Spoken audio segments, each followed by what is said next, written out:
وعلى حبیبہ الکریم وعلى آل الطاہرین واصحابہ الراشدین اما بعد بسم اللہ الرحمن الرحیم عن انس بن مالک رضی اللہ تعالی عنہ قال قال رسول اللہ صلی اللہ علیہ وآلہ وسلم من خرج فی طلب العلم کان فی سبیل اللہ حتی یرجع او کما قال رسول اللہ صلی اللہ علیہ وآلہ وسلم رواہ الترمذی۔ درود پاک پڑھیے اللہم صلی علی سیدنا و مولانا محمد وعلی آل سیدنا و مولانا محمد مبارک وسلم وصلی علیہ۔ الصلاۃ والسلام علیک یا سیدی یا رسول اللہ وعلی آلک و اصحابک یا سیدی یا حبیب اللہ۔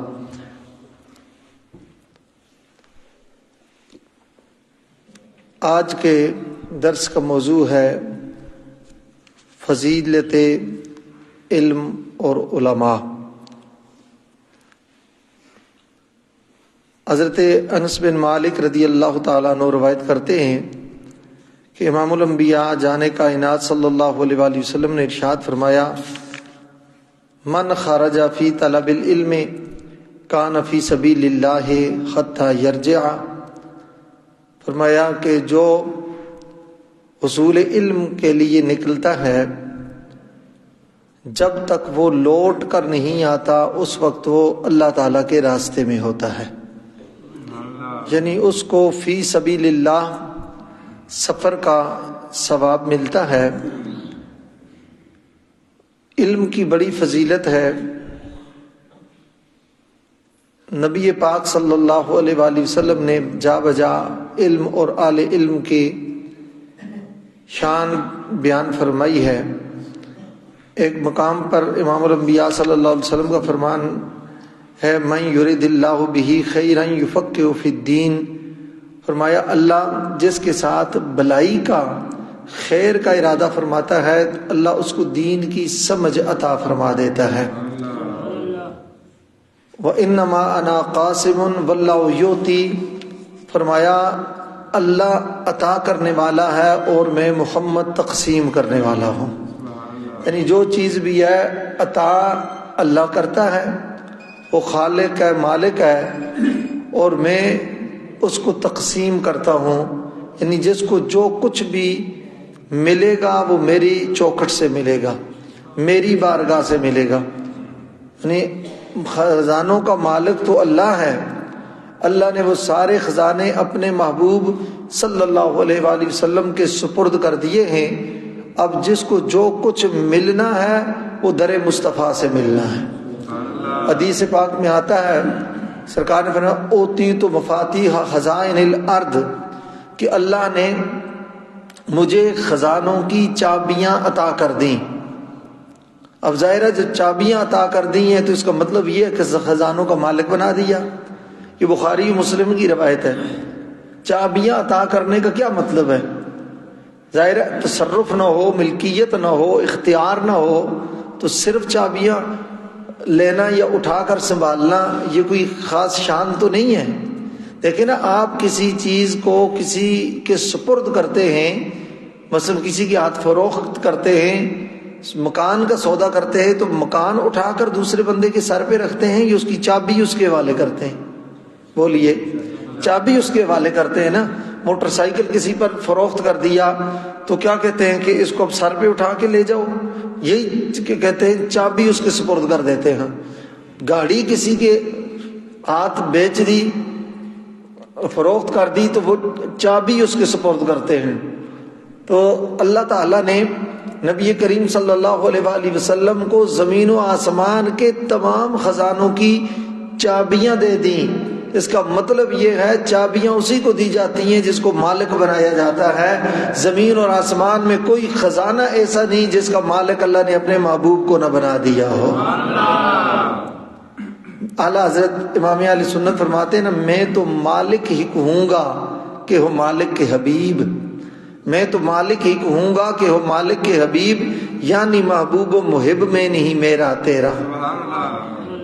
سرکار دو عالم صلی اللہ علیہ وسلم کا یہ اختیار ہے۔ فرمایا انما انا قاسم واللہ یعطی، فرمایا میں تقسیم کرنے والا ہوں اور اللہ عطا فرمانے والا ہے. ٹھنڈا ٹھنڈا میٹھا میٹھا پیتے ہم ہیں پلاتے یہ ہیں. رب ہے موتی یہ ہیں قاسم، رزق اس کا ہے کھلاتے یہ ہیں. رب کی بخشش ان کا صدقہ دیتا وہ ہے دلاتے یہ ہیں. جب ماں اکلوتے کو بھولے آ آ کر کے بلاتے یہ ہیں.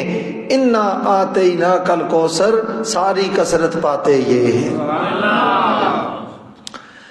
حضور سید عالم صلی اللہ تعالی علیہ وآلہ وسلم نے ارشاد فرمایا، حضرت ابو ہریرہ رضی اللہ تعالی عنہ اس کے راوی ہیں، فرماتے ہیں سمعت رسول اللہ صلی اللہ علیہ وآلہ وسلم یقول الا ان الدنیا ملعونۃ وملعون ما فیها الا ذکر اللہ وما والاہ او عالم او متعلم او کما قال رسول اللہ صلی اللہ علیہ وآلہ وسلم.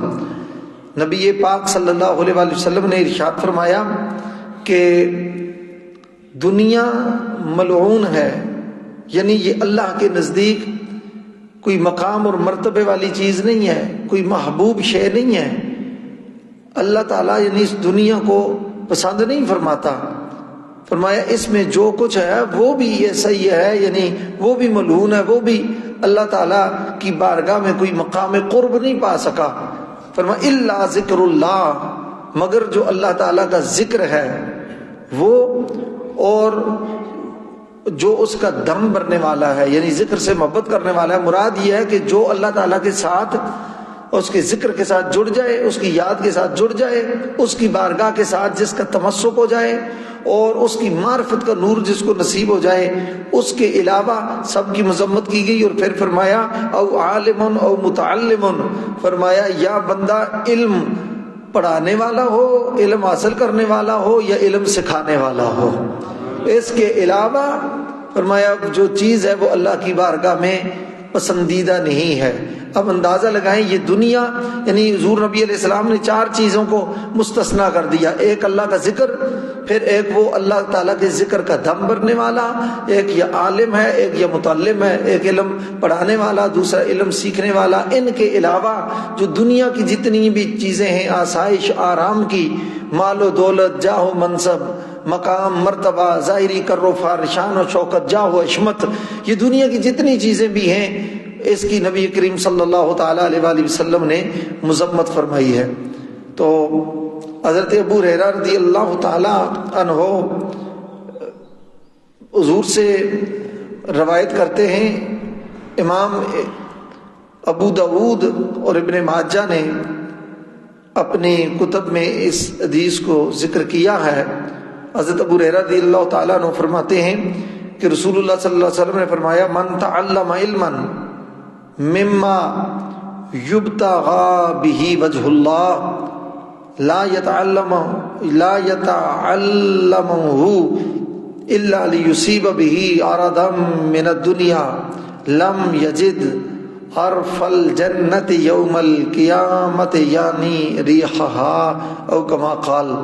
فرمایا جو شخص اس لیے علم حاصل کرتا ہے کہ اس کو اللہ تعالیٰ کی رضا کا حصول اس کا مقصد نہیں ہوتا، یعنی اللہ کا قرب مل جائے، اللہ کی رضا مل جائے، خوشنودی مل جائے، یہ اس کا مقصد نہیں ہے. اس کا مقصد، مدعا اور منشا یہ ہے کہ اور کوئی کام کروں تو ہو سکتا ہے اتنی میری شہرت نہ ہو، اتنی میری جو ہے دولت کی ریل پیل نہ ہو، تو میں یہ کام کرتا ہوں، چلو میری شہرت بھی ہو جائے گی، میری مشہوری بھی ہو جائے گی، اور مجھے مال دنیا اور دولت دنیا کی فراوانی بھی میرے پاس ہو جائے گی. نبی کریم صلی اللہ علیہ وآلہ وسلم نے فرمایا کہ جو اس نیت سے علم حاصل کرتا ہے، فرمایا وہ قیامت والے دن جنت کی خوشبو سے بھی محروم رہے گا. جنت تو دور کی بات ہے، جنت کی خوشبو وہ 500 میل کی مسافت سے، بعض روایات میں آتا ہے کہ جنت کی خوشبو آنا شروع ہو جائے گی. مگر جو شخص صرف دین کو اپنی نمود و نمائش کے لیے اور اپنی وضاقتہ کے لیے اور اپنی جاو حشمت کے لیے اور طلب زر کے لیے، جمع مال کے لیے استعمال کرتا ہے، تو اس کو اللہ تعالیٰ جنت کی خوشبو سے بھی محروم رکھے گا۔ لہٰذا علماء کی شان بھی بڑی ہے، احتیاط بھی بڑی ہے، مقام اور مرتبہ بھی بڑا ہے، ذمہ داری بھی بڑی ہے۔ نیت میں اخلاص بھی ضروری ہے، عمل میں اخلاص بھی ضروری ہے، اور جب تک عمل میں اخلاص نہیں ہوگا پھر دین کا یہ جو مقام اور منصب ہے علم دین کا یہ حاصل نہیں ہو سکتا۔ ایک روایت جو ترمذی شریف میں نقل کی گئی ہے، اس میں علماء کی بڑی شان بیان کی گئی ہے۔ ان ابی امامۃ الباہلی رضی اللہ تعالی عنہ قال ذکر لرسول اللہ صلی اللہ علیہ وسلم رجلان احدهما عابد والآخر عالم فقال رسول اللہ صلی اللہ علیہ وسلم فضل العالم علی العابد كفضلی علی ادناکم او کما قال رسول اللہ صلی اللہ علیہ وسلم۔ حضرت ابو امامہ باہلی رضی اللہ تعالیٰ عنہ روایت کرتے ہیں کہ رسول اللہ صلی اللہ علیہ وسلم کے سامنے دو بندوں کا ذکر کیا گیا، احدہما عالم والآخر عابد، فرمایا ان میں سے ایک عالم تھا اور دوسرا عابد تھا۔ عالم یعنی علم رکھنے والا اور عابد یعنی عبادت گزار۔ ایک علم کے ساتھ تعلق رکھتا تھا، شغف رکھتا تھا، اور دوسرا عبادت گزار تھا۔ تو حضور سے یعنی عرض کیا گیا یا رسول اللہ ان دونوں میں سے مقام کس کا اونچا ہے؟ ایک ہے شب زندہ دار ہے، عبادت کرتا ہے، ریاضت کرتا ہے، تہجد گزار ہے، نوافل پڑھتا ہے، اتنی محنت کرتا ہے، عبادت میں تگ و دو میں لگا رہتا ہے، اور دوسرا جو ہے وہ صرف وہ عالم ہے، دین کا علم رکھتا ہے، لوگوں کو تعلیم دیتا ہے۔ ان دونوں میں سے مقام کس کا بلند ہے؟ فقال رسول اللہ صلی اللہ علیہ وسلم فضل العالم علی العابد کفضلی علی ادناکم، فرمایا ایک عالم دین کی عبادت گزاروں پر فضیلت اس طرح ہے جس طرح اللہ نے مجھے تم پر فضیلت عطا فرمائی ہے۔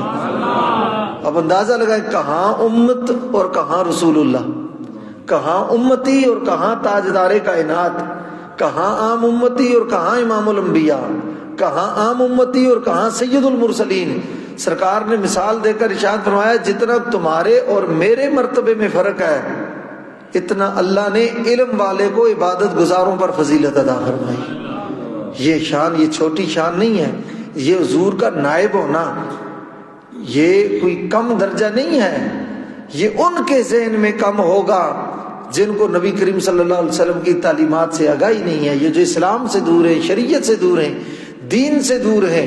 اور یہی وجہ ہے کہ اس معاشرے میں ایسا ایک فتنہ بپا کیا گیا اور ایسی ایک سازش کی گئی کہ علماء کرام کی اقدار کو، دیندار لوگوں کی شان و شوکت کو، ان کی عظمت و رفعت کو کم کرنے کے لیے انگریزوں نے اور اسلام دشمنوں نے کوئی دقیقہ فروغ گزاشت نہیں کیا۔ انہوں نے بڑی بڑی کوششیں کی ہیں۔ آپ دیکھ رہے ہیں امامہ ایک عزت کا جو ہے اور وقار کی پہچان تھا۔ نبی علیہ السلام نے فرمایا یہ عربوں کا تاج ہے، مگر انگریز کا جب یہاں راج ہوا، چونکہ پگڑی کی ایک عزت تھی، جس کے سر پر پگڑی ہو اس کو بڑا معزز سمجھا جاتا تھا۔ اور آج بھی اہل علم جو ہیں، جو دین سے وابستہ ہیں، وہ مسلمان آج بھی معزز سمجھتے ہیں، چونکہ حضور کی سنت ہے۔ تو انہوں نے کیا کیا؟ آپ نے دیکھا ہے کہ انہوں نے ہوٹل کا دروازہ کھولنے والے بیروں کے سر پر پگڑی پہنا دی۔ یعنی عزت کا جو معاملہ ہوتا ہے نا، جس کو صدارت کہتے ہیں، جی یہ میٹنگ یہ لیڈ کر رہا ہے، یہ بڑا عہدہ ہے، اس کے سر پر آپ کو پگڑی نظر نہیں آئے گی۔ پگڑی تو پگڑی کیا، ٹوپی بھی نظر نہیں آئے گی۔ اور یہ جو ٹیبل صاف کرنے والا ہے، ہوٹل کا دروازہ کھولنے والا ہے، بہر ہے، اس کے سر پر پگڑی پہنا دی۔ وہ کیوں؟ اصل میں اس کے پیچھے سازش یہ تھی کہ تاکہ لوگوں کے ذہنوں میں پگڑی کی وقت کم کی جائے اور ان کو پتہ چلا جائے جو پگڑی والے تو اس طرح کے ہوتے ہیں، صرف ہمارے دروازے کھولنے کے لیے۔ یہ اتنی بڑی سازش کی گئی اسلام کی ایک یعنی علامت کے بارے میں، نبی کریم صلی اللہ علیہ وسلم کی سنت کے بارے میں۔ ہم چونکہ اس چیز کو سمجھتے نہیں ہیں کہ انگریزوں نے کس انداز سے اسلام دشمنوں نے نبی کریم صلی اللہ علیہ وسلم کی سنت کو ہلکا کرنے کی کوشش کی، مگر ہلکی ہو نہیں سکتی جو اللہ کے محبوب کی سنت ہے۔ اس کو اپنانے والوں کو اللہ دنیا میں بھی عزتیں عطا کرتا ہے، آخرت میں بھی عزتیں عطا فرماتا ہے۔ اور اللہ اکبر کبیرہ۔ پھر اسی روایت کے اگلے حصے میں حضور نبی علیہ السلام کا ارشاد ہے، ان اللہ و ملائکتہ، بے شک اللہ تعالیٰ اور اس کی فرشتے، وَأَهْلَ السَّمَاوَاتِ اور آسمان والے، وَالْأَرْضِينَ اور زمینوں والے، حَتَّى النَّمْلَةَ فِي جُحْرِهَا یہاں تک کہ چیونٹی اپنے بل کے اندر، اپنے سوراخ کے اندر، وَحَتَّى الْحُوتَ اور یہاں تک کہ مچھلی سمندر کی تہ کے نیچے، لَيُصَلُّونَ عَلَى مُعَلِّمِ النَّاسِ الْخَيْرَ وہ لوگوں کو بھلائی کی تعلیم دینے والے پر، علم کا نور ان میں تقسیم کرنے والے پر، فرمایا یہ ان کے لیے دعا کرتے رہتے ہیں۔ اور دیکھیں اللہ تعالیٰ تو کسی سے دعا نہیں کر سکتا نا، جب دعا کی نسبت اللہ تعالیٰ کی طرف سے، اس کا مطلب یہ ہے کہ اللہ تعالیٰ رحمت نازل فرماتا ہے، اللہ مہربانی فرماتا ہے۔ مگر باقی آسمان والے، زمین والے، چمٹیاں اپنے بلوں کے اندر، سوراخوں کے اندر، اور مچھلیاں جو ہیں سمندر کے تہ کے نیچے بھی اس شخص کے لیے دعا کرتی رہتی ہیں جو لوگوں کو تعلیم دیتا ہے یا اللہ رسول کے پیغام اور ان کے احکامات سے جو ہے روح شناس کراتا ہے۔ اور اسی ایک دوسری روایت میں اس سے بھی زیادہ واضح بیان کیا گیا، مگر اس روایت کا ایک مطلب بتا دیتا ہوں۔ یعنی اس کا مطلب اس روایت میں یہ ہے کہ آسمان والے، زمین والے، مچھلیاں اور چمٹیاں بھی عالم دین کے لیے دعا کرتی رہتی ہیں۔ یہ حدیث میں نے حضور مصلح امت، استاذ الاساتذہ، ناشر علوم النبوت، حضرت شیخ الحدیث قبلہ عالم پیر سید حسین الدین شاہ صاحب دامت برکاتہم العالیہ، بانی و مترمم مرکز اسلام جامع رضویہ ضیاء العلوم سے پڑھی، تو آپ سے ہم نے سوال کیا کہ حضور یہ مچھلیاں عالم دین کے لیے کیوں دعا کرتی ہیں، اور یہ پرندے عالم دین کے لیے کیوں دعا کرتے ہیں، ان چمٹیوں کو عالم دین کے لیے دعا کرنے کی کیا ضرورت ہے؟ تو آپ نے فرمایا بعینی ہی یہ سوال میں نے محدث اعظم پاکستان حضرت علامہ مولانا ابو الفضل سردار احمد صاحب رحمۃ اللہ تعالی علیہ سے کیا تھا، چونکہ وہ ان کے استاذ گرامی ہیں۔ تو فرماتے جب ان سے سوال کیا تو حضور محدث اعظم رحمۃ اللہ تعالی علیہ نے فرمایا کہ بیٹا اللہ تعالیٰ نے ان پرندوں، چمٹیوں اور مچھلیوں، حتیٰ کہ ان مخلوقات کے تخت و شعور میں اللہ نے یہ بات رکھ دی ہے کہ تمہیں اگر ان فضاؤں میں، ہواؤں میں، ان بلوں کے اندر یا سمندر کی تہ کے نیچے اگر رزق دیا جاتا ہے تو یہ عالم دین کی برکت سے دیا جا رہا ہے، کہ علماء کرام کی برکت سے، وہ جو دین کا کام کرتے ہیں ان کی برکت سے اللہ تمہیں یہ رزق عطا فرماتا ہے۔ اللہ اکبر کبیرہ، وہ دیکھ لیجئے نا، اور یقیناً یہ علم کی برکت ہے، رزق ملتا ہے۔ اس دور میں، مہنگائی کے دور میں، آپ اندازہ لگا لیں کہ جس کے 2 4 5 بچے ہوں، پالنا کتنا مشکل ہے۔ آپ گھر چلانے والے بیٹھے ہوئے ہیں، گھر کا بجٹ تیار کریں، ایک مزدور آدمی، ایک غریب آدمی، کتنا مشکل ہے۔ مگر مدارس دینیہ میں ہزاروں نہیں، پورے پاکستان میں لاکھوں بچے فری تعلیم بھی حاصل کر رہے ہیں، کھانا بھی کھا رہے ہیں، رہائش بھی ہے، ان کی ضروریات بھی پوری کی جاتی ہیں۔ اللہ کے فضل و کرم سے صرف جامعہ رضویہ ضیاء العلوم میں، اس مرکز میں تقریباً اس ٹائم 3100 طلباء کرام اور طالبات وہاں رہ بھی رہے ہیں، مفت پڑھ بھی رہے ہیں، اور اللہ کے فضل سے وہاں لنگر بھی کھا رہے ہیں۔ اب بتائیے نا، 3100 طلباء طالبات ایک ادارے میں ہوں، اور پھر پوری برانچز میں کتنا معاملہ ہوگا، اور پوری دنیا میں جو نیٹ ورک ہے صرف ان کے ساتھ کتنے وابستہ ہوں گے، پھر اور جو مدارس کا نیٹ ورک ہے وہ کتنے ہوں گے پوری دنیا میں۔ اللہ تعالیٰ ان کو رزق بھی عطا فرماتا ہے اور علم کا نور بھی عطا فرماتا ہے، ان کی دیگر ضروریات بھی پوری ہوتی ہیں۔ فلاں کہتے ہیں جی فلاں NGOs نے یہ کر دیا، فلاں NGOs نے یہ کر دیا۔ سب سے بڑی NGOs یہ مدارس دینیہ کا نیٹ ورک ہے، جہاں بچے فری تعلیم بھی حاصل کر رہے ہیں، کوئی فیس نہیں ہے، اور اللہ کے فضل سے ان کو رہائش، خوراک اور دیگر ضروریات بھی فی سبیل اللہ اہل ایمان کے تعاون سے فراہم کی جاتی ہے۔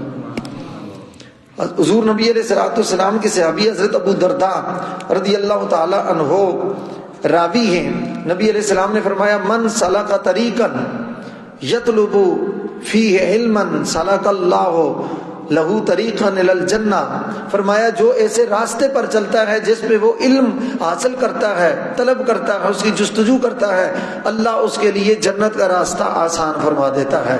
وَإِنَّ الْمَلَائِكَةَ لَتَضَعُ أَجْنِحَتَهَا رِدًا لِطَالِبِ الْعِلْمِ، فرمایا جب طالب علم دین کا علم حاصل کرنے والا کسی جگہ چلتا ہے، خرام ناز کرتا ہے، وہ کسی جگہ جاتا ہے حصول علم کے لیے، سفر اختیار کرتا ہے، تو اللہ کے نورانی فرشتے اس کی رضا کے لیے طالب علم کے پیروں کے نیچے اپنے نورانی پر بچھا دیتے ہیں۔ دیکھیں نا، کارپٹ بچ جانا کسی کے لیے یہ اور بات ہے، باہر ممالک میں جائیں بڑے لوگ تو وہ جی ریڈ کارپٹ بچھائی جاتی ہے، ایسے ہی ہے، تو ریڈ کارپٹ کہاں اور فرشتوں کے نورانی پر کہاں۔ میں ایک طلباء کرام آپ سے کہہ رہا ہوں، آپ کو مخاطب کر کے کہہ رہا ہوں، آپ اپنی قدر و منزلت سمجھیے، آپ اپنی شان و شوکت سمجھیے، آپ یہ نہ سمجھیں کہ ہم صرف مدرسے میں آ جاتے ہیں، لوگ یونیورسٹیوں میں چلے جاتے ہیں، ہم سکول چھوڑ کر چٹائیوں پہ بیٹھ گئے ہیں۔ آپ کو یہ مقام اور مرتبہ اللہ کے محبوب صلی اللہ علیہ وسلم نے عطا فرمایا، فرمایا ان العالم لَيَسْتَغْفِرُ لَهُ مَنْ فِي السَّمَاوَاتِ وَمَنْ فِي الْأَرْضِ حَتَّى الْخِيطَانُ فِي الْمَاءِ، فرمایا کہ آسمان والے، زمین والے، یہاں تک کہ سمندر کی تہ میں مچھلیاں بھی علم حاصل کرنے والوں کے لیے دعائیں کر رہی ہوتی ہیں۔ اور حضور نے فرمایا فضل العالم علی العابد کفضل القمر علی سائر الکواکب، فرمایا ایک طرف محض عبادت گزار ہے، ایک طرف عالم دین ہے، فرمایا عالم دین کو اللہ نے عبادت گزار پر وہ فضیلت اور درجہ عطا فرمایا ہے جو اللہ نے 14ویں کے چاند کو عام ستاروں پر عطا کر دیا ہے۔ ستارے کہاں اور 14ویں کا چاند کہاں، فرمایا ان العلماء ورثۃ الانبیاء، فرمایا علماء انبیاء کے وارث ہیں، فرمایا ان الانبیاء لم یورثوا دینارا ولا درہما انما ورثوا العلم، فرمایا انبیاء دینار کے اور درہم کے وارث نہیں ہیں، اللہ نے انبیاء کو علم کی دولت عطا فرمائی ہے، اور جو علم کی دولت حاصل کرتا ہے اللہ اس کو نبیوں کا وارث بنا دیتا ہے۔ یہ شان اور شوکت، یہ عظمت اور رفعت ہے۔ اور ایک روایت میں یہ آتا ہے کہ ایک صالح عالم دین، متقی عالم دین کسی قبرستان سے صرف گزر جائے تو اللہ تعالیٰ 40 دن کے لیے اس قبرستان کے مردوں سے عذاب اٹھا لیتا ہے۔ یہ اتنا بڑا مقام ہے۔ جو والدین یہاں بیٹھے ہوئے ہیں، جن کے بچے یہاں ہمارے ادارے میں جامعہ قاسمیہ ضیاء العلوم میں تعلیم حاصل کر رہے ہیں یا کسی بھی ادارے میں تعلیم حاصل کر رہے ہیں، آپ اپنے مقدر پر ناز کریں، اپنی قسمت پر فخر کریں کہ آپ نے اپنے بچوں کو اس راستے کی طرف لگایا ہے کہ سرکار نے فرمایا جس راستے کی ابتدا تو مدرسے سے ہوتی ہے، یعنی اس حدیث کا مفہوم ہے چٹائی سے ہوتی ہے، استاد کے سامنے بیٹھنے سے ہوتی ہے، اس راستے کی انتہا جنت کے دروازے پر ہوتی ہے۔ اور پھر جو حافظ قرآن ہے، حدیث شریف میں آتا ہے کہ یہ اپنے خاندان کے 10 ایسے افراد کو اپنے ساتھ شفاعت کر کے جنت میں لے کے جائے گا جن پر جہنم واجب ہو چکی ہے، یعنی ان کے لیے جہنم لکھا جا چکا ہے کہ یہ جہنمی ہیں، مگر حافظ قرآن 10 ایسے بندوں کو، اپنے خاندان کے بندوں کو اللہ کی بارگاہ میں سفارش کر کے، اس کی شفاعت کر کے، جو جہنمی ہو چکے ہیں ان کو جنتی بنا کے اپنے ساتھ جنت میں لے جائے گا۔ اب بتاؤ، جب دیگر رشتہ داروں کو لے جائے گا تو ماں کو چھوڑ دے گا، باپ کو چھوڑ دے گا، اپنے قریبی اپنے بہن بھائیوں کو چھوڑ دے گا۔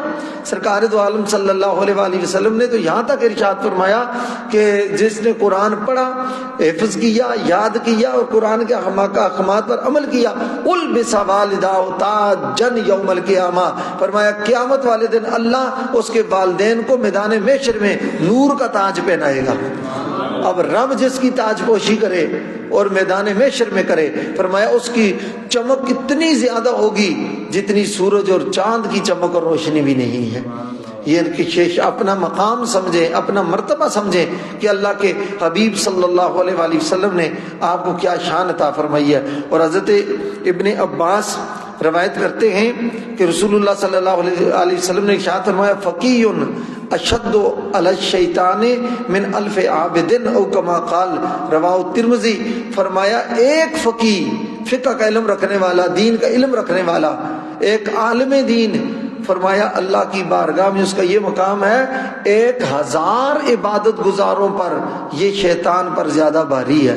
یعنی ایک طرف 1000 بندہ ہے اور عبادت میں مصروف ہے، وہ مصروف عبادت ہے، اور ایک طرف ایک عالم دین ہے، فرمایا شیطان کو اس 1000 بندوں سے خطرہ نہیں ہے، اس دین کا علم رکھنے والے سے خطرہ ہے۔ اس کی وجہ کیا ہے؟ بزرگان دین نے ایک عقائد لکھی ہے کہ ایک بندہ عبادت کرتا رہا، پوری رات مسجد میں ہی رہا، عبادت کرتا رہا، پوری رات قیام اللیل کرتا رہا، تہجد پڑھی، نماز پڑھی، اور صبح باہر نکلا تو شیطان بھیس بدل کے آگے کھڑا تھا، سوئی لے کے کھڑا تھا۔ اس نے کہا کہ یہ جناب مجھے یہ بتا دیں کہ یہ جو سوئی کا سوراخ ہے، یہاں سے لدا ہوا جو اونٹ ہے، کجاوے پہ سامان بھی رکھا ہوا ہو، یہ اس نکے سے گزر سکتا ہے؟ اس نے کہا تیرا دماغ خراب ہو گیا، کہاں یہ سوئی کا چھوٹا سا سوراخ اور کہاں اتنا بڑا اونٹ اور پالان سامان اور اس کا ساتھ جو ہے کجاوا بھی ہے، یہ کیسے کون گزار سکتا ہے اس کو؟ اس نے کہا اچھا ٹھیک ہے، بس اتنی میں پوچھنا تھا۔ اتنی دیر دیکھا تو ایک عالم دین مسجد کی طرف آ رہا ہے، وہ کہیں آنکھ بھی لیٹ کھلی ہے اور وضو تازہ کر کے پانی کے قطرے جسم سے ٹپک رہے ہیں اور ٹائم بھی تھوڑا رہ گیا ہے نماز کا، تیز تیز مسجد کی طرف آ گئے۔ اس نے کہا جناب ایک مسئلہ پوچھنا ہے۔ اس نے کہا میرے نماز رہ گئی ہے، وقت جا رہا ہے۔ اس نے کہا نہیں مجھے جلدی جلدی بتا دے، میں ساتھ چل رہا ہوں۔ اس نے کہا کہ یہ جو سوئی کا سوراخ آپ بتائیے، کیا اس میں سے اونٹ سامان بھی لدا ہوا ہو، کیا اس سے گزر سکتا ہے یا کوئی اس کو اندر گزار سکتا ہے؟ اس نے بڑا لا حول ولا قوت الا باللہ العلی العظیم، تو مجھے شیطان معلوم ہوتا ہے، تو کہتا ہے کوئی گزار سکتا ہے، میرا رب چاہے اس کی شان یہ ہے ان اللہ علی کل شیء قدیر، وہ ایک اونٹ کیا ہے، وہ 7 آسمانوں اور 7 زمینوں کو چاہے تو آنے واحد میں سوراخ سے گزار سکتا ہے۔ بس اس نے کہا اتنی بات، پھر واپس موڑ کے شیطان اپنے چیلوں کو کہنے لگا اب سمجھ آیا ہے؟ بات یہ سمجھانا چاہتا، وہ پوری رات عبادت کرتا تو رہا مگر وہ اللہ کی شان کی معرفت نہیں رکھتا، اور یہ جو ہے اگرچہ نماز میں بھی لیٹ جا رہا ہے مگر اس کے اندر رب ذوالجلال کی معرفت کا نور ہے۔ اب جب یہ دوسروں کی اصلاح کرتا ہے، یہ خود بھی گمراہی سے بچ جاتا ہے، اوروں کو بھی گمراہی سے بچا لیتا ہے۔ اللہ تعالی ہمیں دین کے ساتھ ایک پیغام یہ دیتا ہوں، ہمارے ملک کے مشہور رائٹر نا اشفاق احمد زاویہ والے فوت ہو گئے، وہ لکھتے ہیں کہ جب کوئی قوم، جب کوئی لوگ دین سے بیزار ہوتے ہیں، دین دشمن ہوتے ہیں نا، یہ نہیں ہے کہ یہ لنڈے کے انگریز آج کل یہ موم بتی مافیا آنٹیاں اور یہ جو اپنے آپ کو آزادی کا نعرہ لگا کے اسلام بیزار، یہ جتنی بھی شیطانی طاقتیں ہیں، ابلیسی قوتیں ہیں، ان کو مسجدوں سے بڑی پریشانی ہے، مدارس سے بڑی پریشانی ہے، علماء سے بڑی پریشانی ہے، اور آپ لوگوں سے بھی بڑی پریشانی ہے جو علماء کی بات سنتے ہیں، جو اللہ کو سجدہ کرتے ہیں، جو نمازیں پڑھتے ہیں، جو دیندار ہیں۔